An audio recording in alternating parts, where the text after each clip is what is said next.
Hello দর্শক মণ্ডলী, আমি আমিনুল ইসলাম। আমার ট্রোলিং চ্যানেলের পক্ষ থেকে আপনাদের সবাইকে স্বাগত।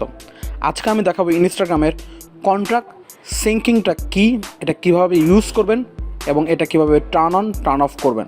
সো ভিডিওটি শুরু করার আগে আপনাদের কাছে রিকোয়েস্ট, যদি আপনি আমার চ্যানেলে নতুন হয়ে থাকেন অবশ্যই চ্যানেলটি সাবস্ক্রাইব করে দেবেন এবং পাশে থাকা বেল বাটনটি ক্লিক করে দেবেন, যাতে করে আপনি আমার চ্যানেলের নতুন নতুন ভিডিওগুলোর আপডেট পেতে পারেন। সো কথা না বাড়িয়ে চলে যাই মূল ভিডিওতে। প্রথমে আপনি আপনার যে মোবাইল ফোনে থাকা ইনস্টাগ্রাম অ্যাপটি আছে সেটাতে ক্লিক করবেন। দেন এখান থেকে আপনি চলে যাবেন হলো আপনার প্রোফাইল আইকনে চলে যাবেন। দেন এখানে আপনি চলে যাবেন হলো 3 ডট লাইন অপশনে ক্লিক করবেন।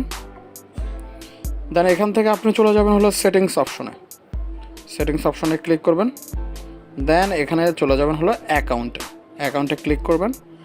দেন এখানে লেখা আছে কন্ট্রাক্ট সিঙ্কিং, সো এটাতে ক্লিক করবেন। কন্ট্রাক্ট সিঙ্কিং অপশনটি আপনি যখন এটা টার্ন অন করে দেবেন, সো এর মাধ্যমে অ্যালাউ করে দেবেন, অ্যালাউতে ক্লিক করবেন। কন্ট্রাক্ট সিঙ্কিংটা হলো আপনার মোবাইল ফোনে থাকা যে কন্ট্রাক্টগুলো সেভ আছে এবং এই কন্ট্রাক্ট দিয়ে যারা ইনস্টাগ্রাম অ্যাপে ওপেন করেছে, অ্যাকাউন্ট ওপেন করে তাদেরকে আপনি এখানে সাজেস্টেড হিসাবে দেখতে পারবেন। সো এই ছিল আজকের মতন ভিডিওটি ভালো লাগলে অবশ্যই লাইক, কমেন্টস এবং শেয়ার করবেন এবং এই ধরনের ভিডিও পেতে চাইলে অবশ্যই কমেন্ট বক্সে কমেন্ট করে জানাবেন। সো আজকের মতন টাটা।